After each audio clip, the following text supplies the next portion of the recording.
the customers we deal on the $3,000 to $15,000 mark are a lot of headaches sometimes. But like Talha said, 70, 80, 100,000, no questions asked, wire already sent, I'm expecting the watch soon. Welcome to Watch Smarts, where smart people get smarter about watches. I'm your host, David Newman. Let's jump right in.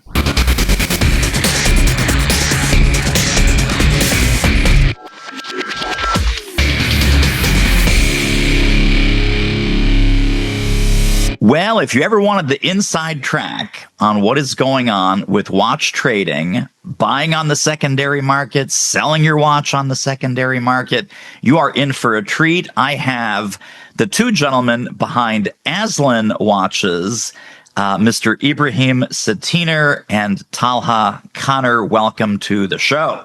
Hey, David. David. So, starting with either one of you, whoever wants to jump in, I would love to find out what attracted you to the watch business in the first place. Were you a collector? Did you enjoy watches as a kid growing up? What's your backstory for each of you coming into the watch world? The floor is yours, Talha. Okay, so I'm a full-time doctor. Since from the years of medical school, I always finding myself checking the magazines, the New York Times, reading about them, learning about them, but they were expensive, and I was trying to budget myself to see what I can get. And then, this hobby became an addiction. I think that's the right medical term, because we all know watch collecting, it never ends. It's always the next piece. Around 2.5 years ago, Abe, he's my best friend and from childhood since age of 4, I think. He's an entrepreneur, and he was always trying to push me to do things beyond the medical field. And he told me that, dude, you are the best person to do this. You know the brands, you know the market, you have an eye for the things that people like. And with the right, execution, with the right capital, I think you can kill it. And that's how I started actually launched the Aslan watch trading in June 2024. And here we are now. So, Ibrahim, let's go to you, and then I'm going to have probably some follow-up questions for both of you. I did push Talha to, pursue this. And I'm not really, yes, I am a partner in this business, but he is the heads, the brains, the operations and everything, which will soon change, by the way. Because of a transition we are currently going through, I will have to run the operations here in North Carolina. But for the time being, I'm just here. I'm just helping with some social media, dealing with some clients, and learning the ropes of the business. We've been together working on this for the past year. He had started this business about 2 years ago. So I just recently joined a year ago. But that's it. I have a small collection of mine as well, because Talha has pushed me always, like, you need to get this, you need to get that. And I'm like, okay, let's get it. And then I got hooked on it. Now I have a list of things that I want to buy. So before this, though, Ibrahim, were you a watch guy, or did you have a watch growing up that meant something to you?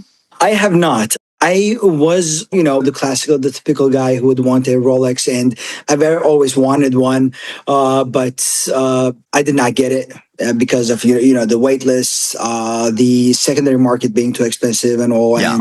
But when the time was right, Talha hooked me up with the right piece, and I got my first Rolex watch back in 2019, I guess, or 18, I believe.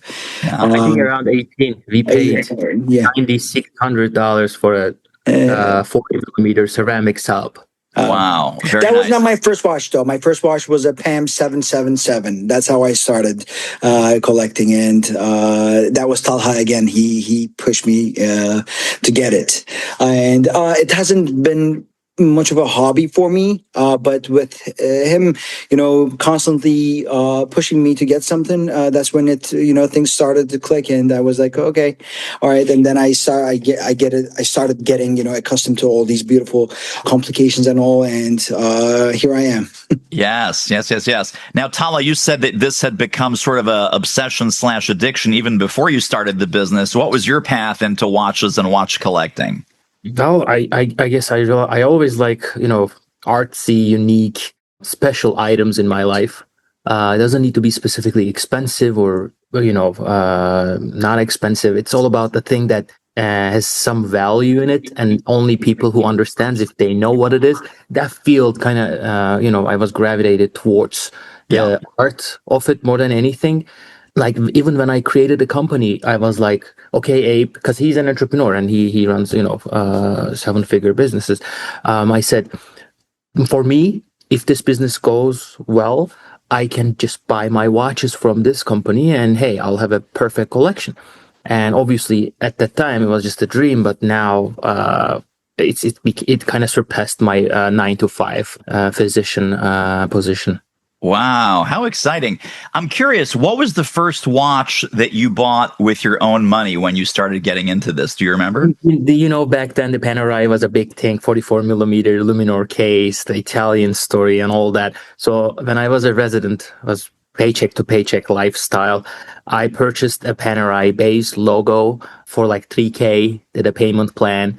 Because I always felt like, even if I can't buy the things that I want, or at least I can't afford brand new, I just found that and I said, it's gonna be a little bit challenge to pay, but I wore that 44 millimeter giant watch for 3 years every single day.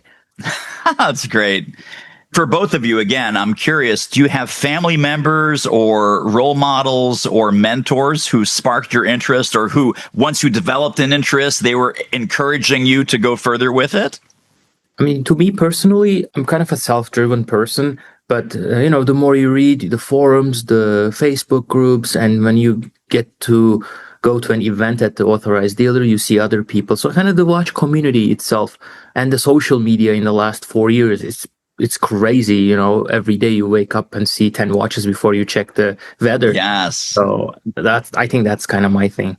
Yeah, for me, all of what Talha said, but at the same time, he's my biggest inspiration. I don't really care about what other people are saying. He tells me this is good, I go with that, and that's it.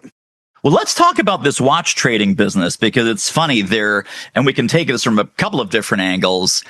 Until fairly recently, a lot of the watch brands, and maybe some still are, against it, because they feel it cannibalizes the new watch sales. And then you have other brands like Rolex that just a couple of years ago, they debuted their own certified pre-owned program. Now they're making a big deal. No, don't buy a new Rolex, buy a certified pre-owned Rolex from an authorized dealer. But they fought that for decades. They were very upset when, companies, I guess, around the world, but especially here in the U.S., companies like Tourneau, they started a certified pre-owned division. All of these big jewelry kinds of companies would sell certified pre-owned watches, and they didn't like it. But I think that's turning around, because it's opening up the whole market to new people who, they might not be able to drop 30K on a watch, but maybe they can do 5, 7, 8, 10, right? And then that bit, like we were all talking about here, that becomes the gateway drug. Then they start to become more successful in their career. They start to make some more money. They're like, hey, let me go get that 30K watch that I could not afford 10 years ago, but today I can.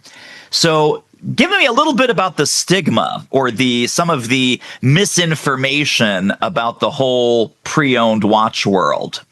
It was always a pre-owned market, I remember myself in 2014, 2016, going to Philadelphia, the district of jewelry. The people were selling watches, but back then, let's talk about a Submariner, right? If it's selling it at 10K in the store, at that time, sub was 8 at the jewelry store.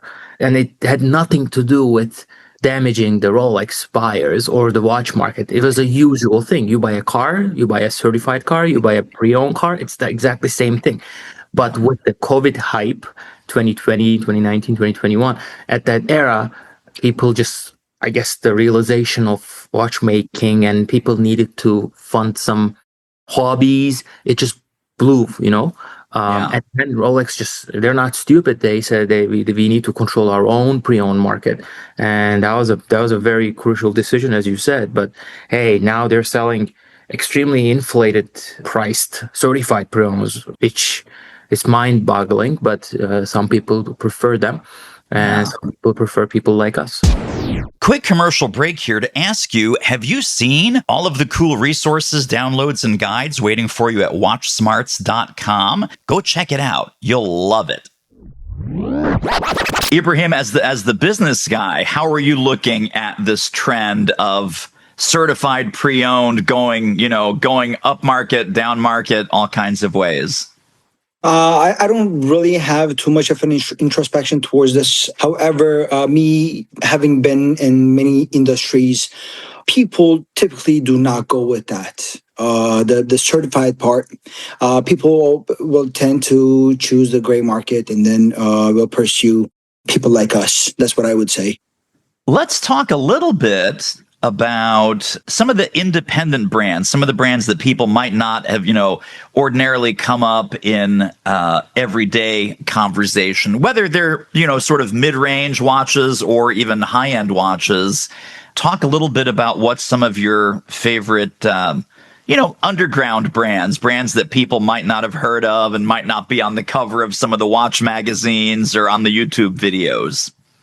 Well, maybe not independent, but our Lange Söhne is the favorite brand of all time, and the reason is we spec story. We sell around 30 to 50 pieces a month, and mainly we focus on buying brand new or like new condition timepieces that they can sell below retail. Like today, I literally got 3 Calatravas, 6007G, the colorful hand Calatravas. I have yellow, blue, red. I have all of them. MSRPs are 44K. They're all brand new and I'm selling at 32.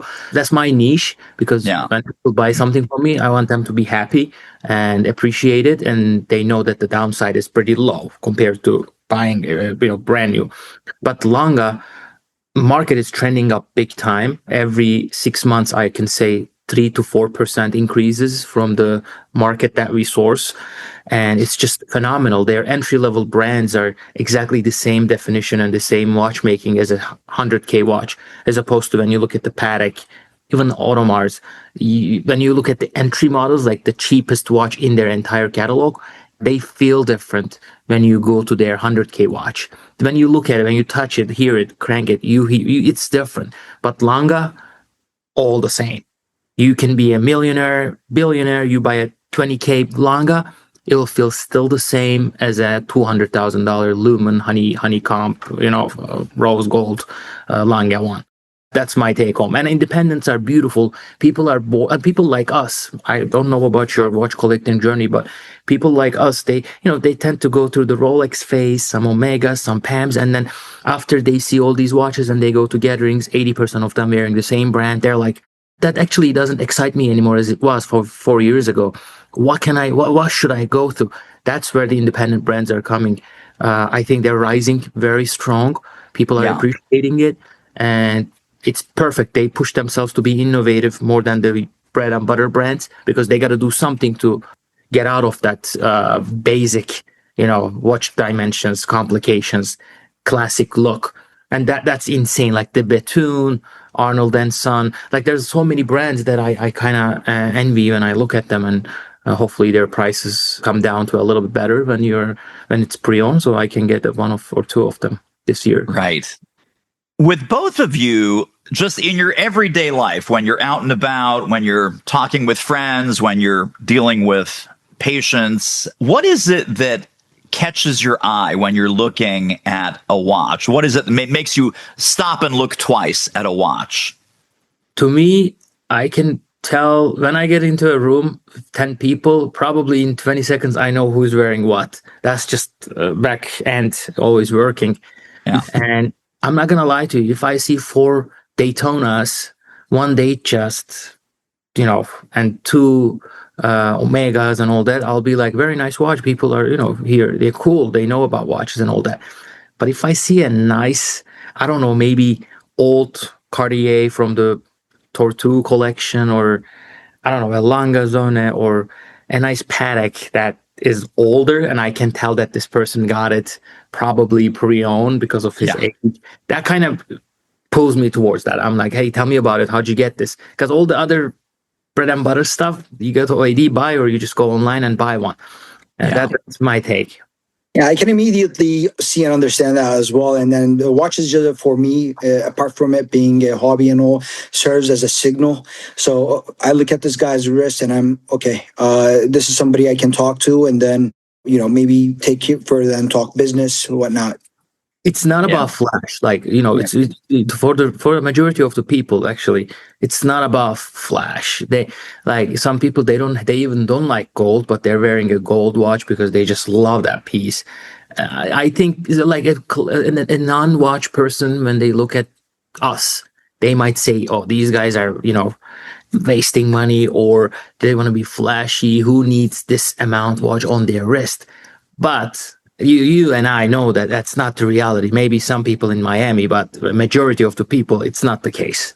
Yeah.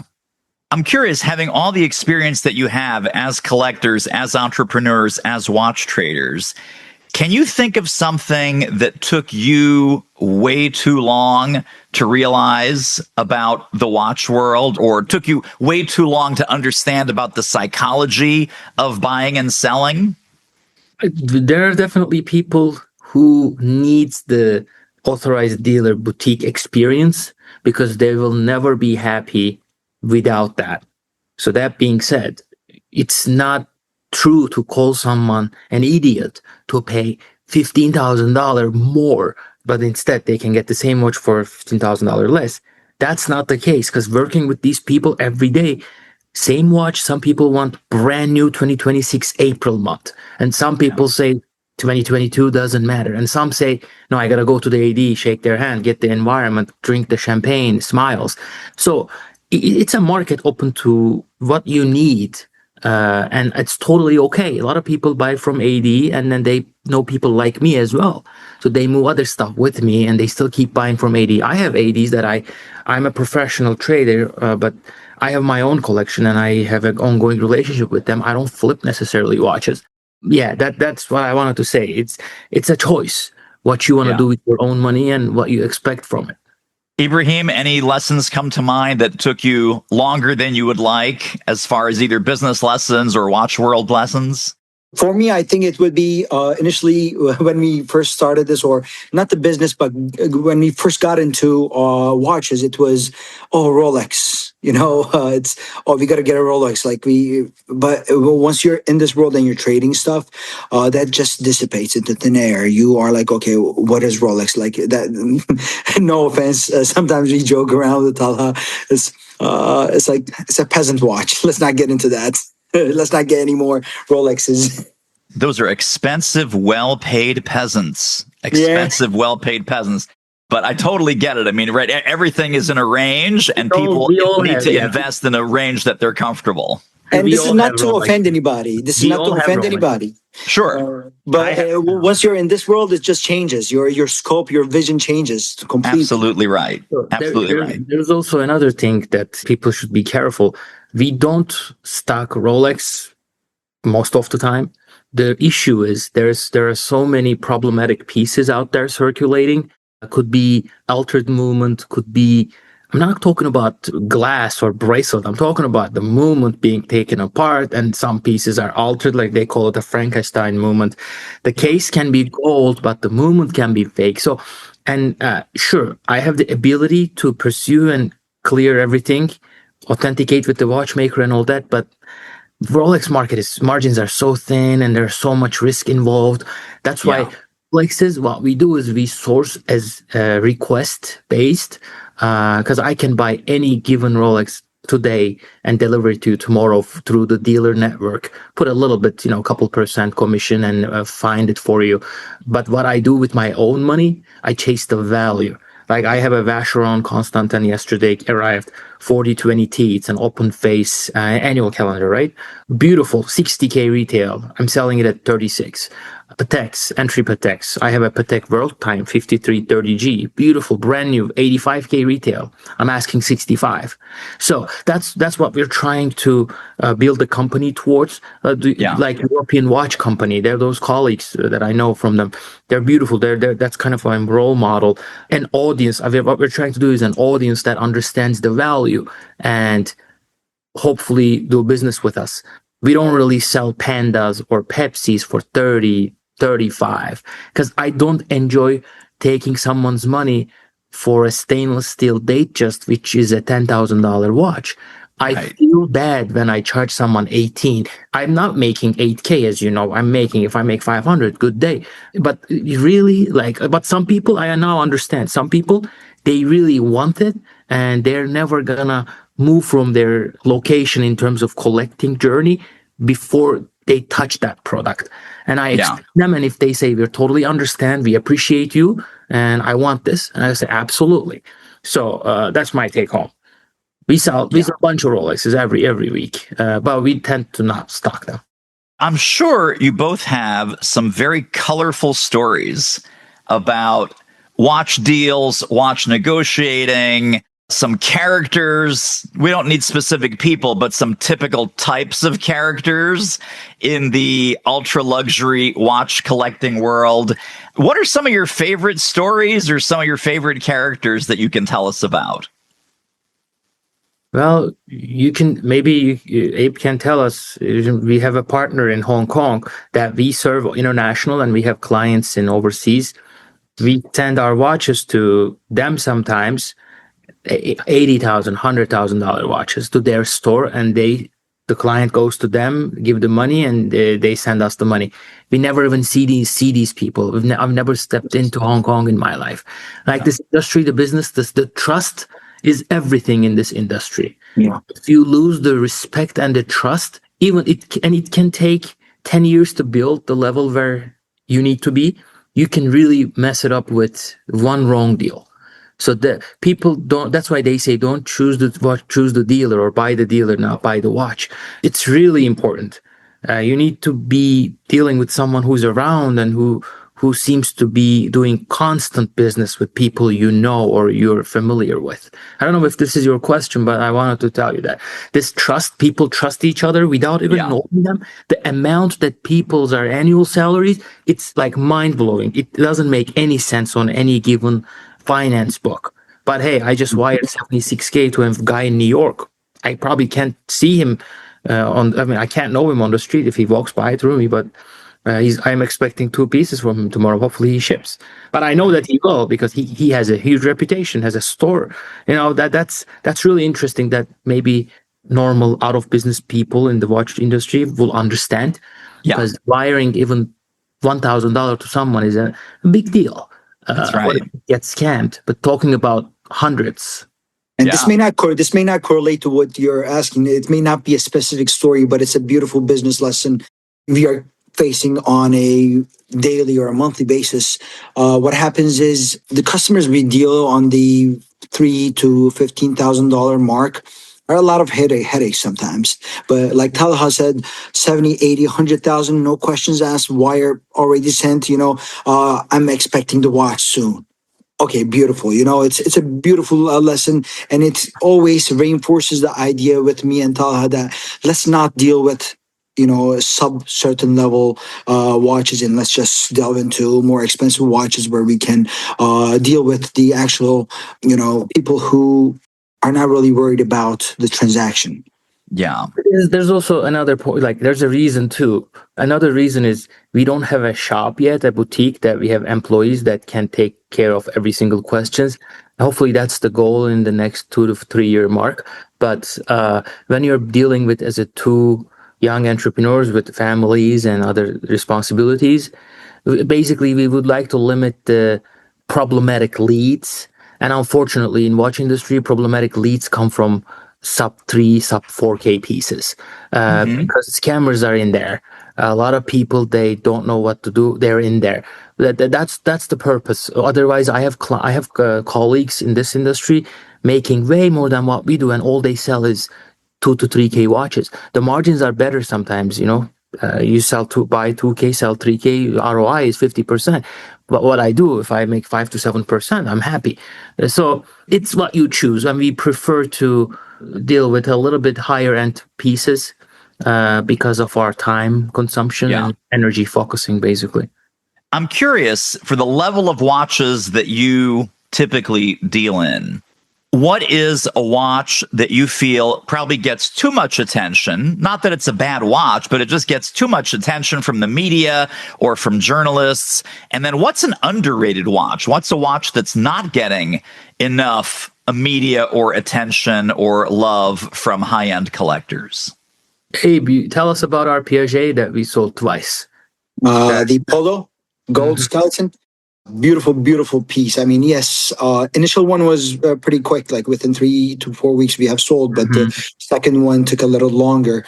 But like the craftsmanship on that is just amazing and exquisite. I told him, look, if you don't sell this, I will personally buy this. I don't care. It's a beautiful watch. The moment, the complications, the craftsmanship is just beyond this world. And you're feeling that's not getting enough media attention. That's like an underrated secret. And I would think Parmigiani as well. PF. There you go. Very underrated as well. It's amazing. Like it looks, when I look at it, it's just very old school, but exquisite. It's just very rich in taste as well. But I don't know why people are not on it. And that's what we do, David. We try to hunt, Parmigianis at a 50%, 50 cents on the dollar, and we try to sell them at 60 cents on the dollar. Yeah. I'm making money because I've spent time to find that watch, make sure it's authentic, make sure it's up to date, serviced, and all that. And then we put our work in it and we sell, but a client still buys at 40% off compared to retail. Amazing. Parmigiani, I can't add anything else what Abe said. And if you watch the Watches and Wonders, this year's my top number one is that Mysterique, that chronograph that kind of disappears and it comes back like mind-blowing, Sure, they're going to ask 50, 60K for it. It's all, once you deal with a lot of wealthy clients, also numbers don't mean too much sometimes for some people. It is worth it in that segment, sure. But as a businessman, I can't pay that much because there are so many brands at 30 to 40K range. People would prefer different brands like a Patek or Vacheron overseas, something instead of Parmigiani. But it doesn't mean that it's not worth that much. It's just, I don't know.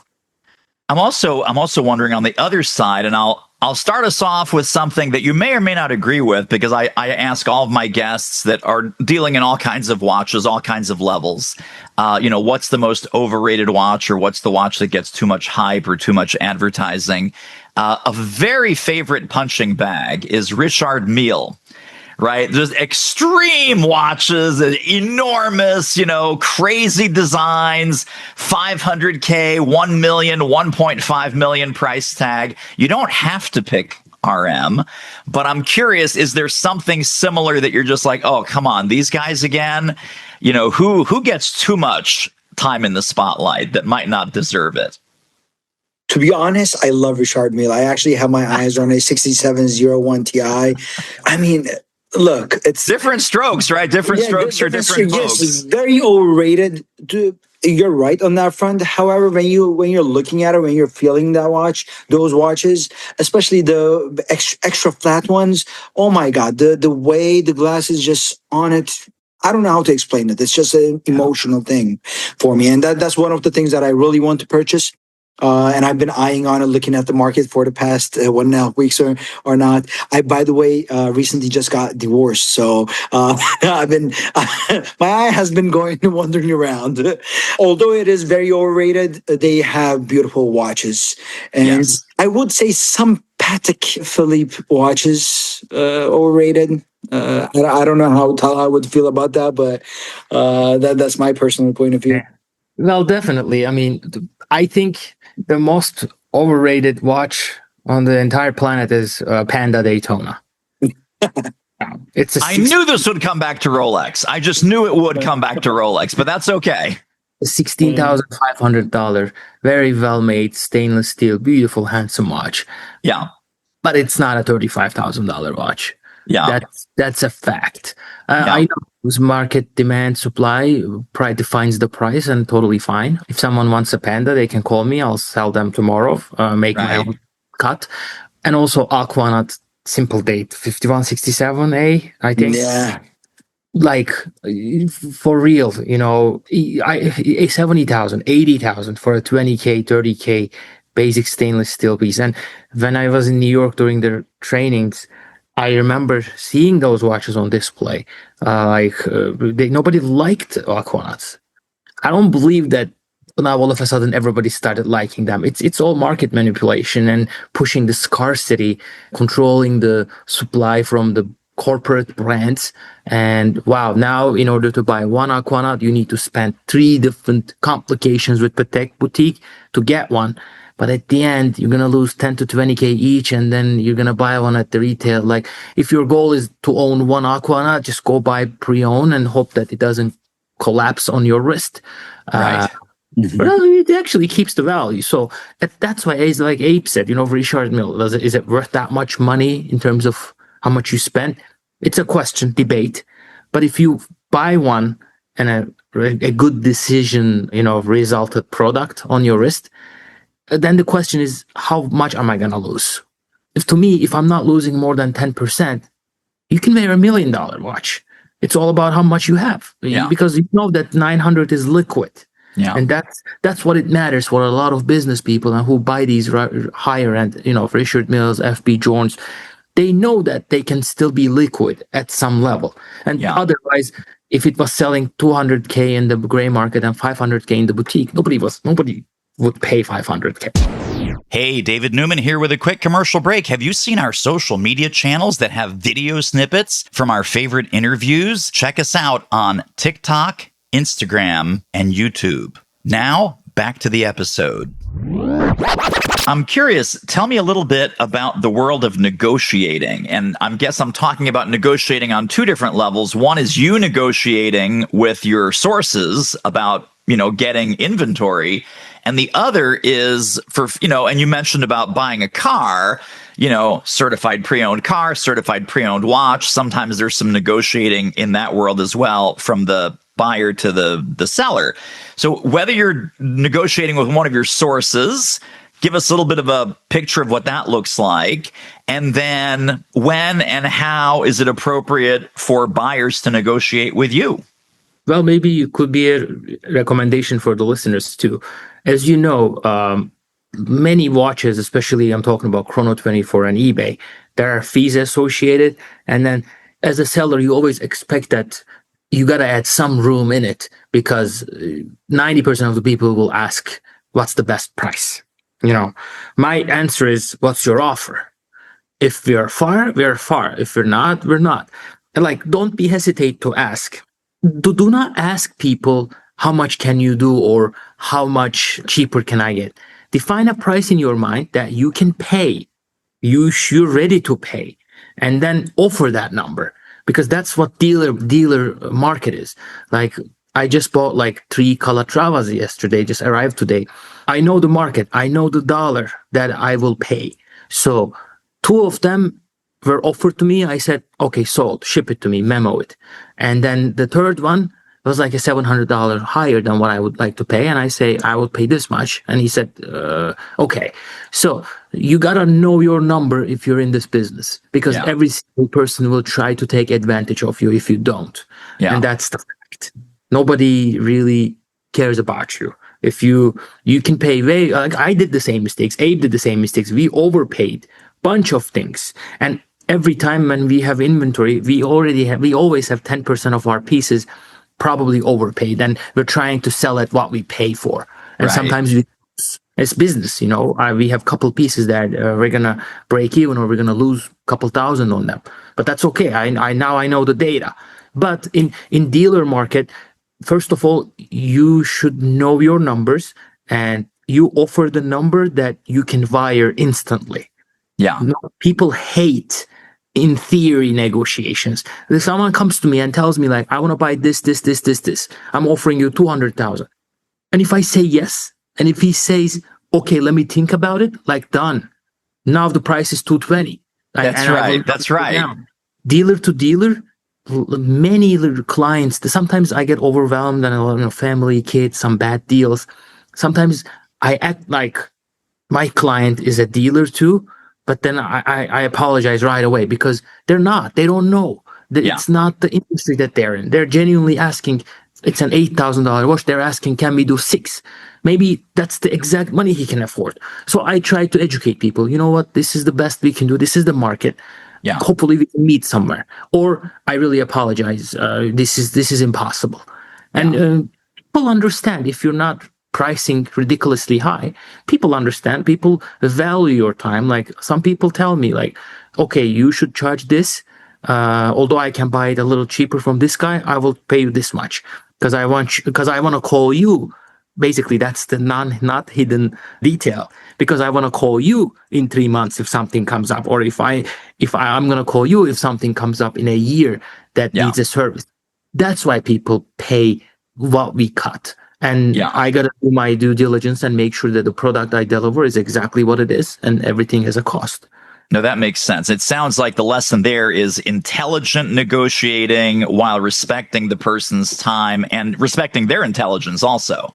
So do your homework before you negotiate. Or ask, like, if someone asks, like, I have a lot of, female clients, they say, you know what, I don't know about anything about this brand, but my husband is bragging about Royal Oak for 2 years. Can you help me? Like, I am the right person for my clients because I'm not going to take advantage of them. They're not stupid. They can search and find the numbers.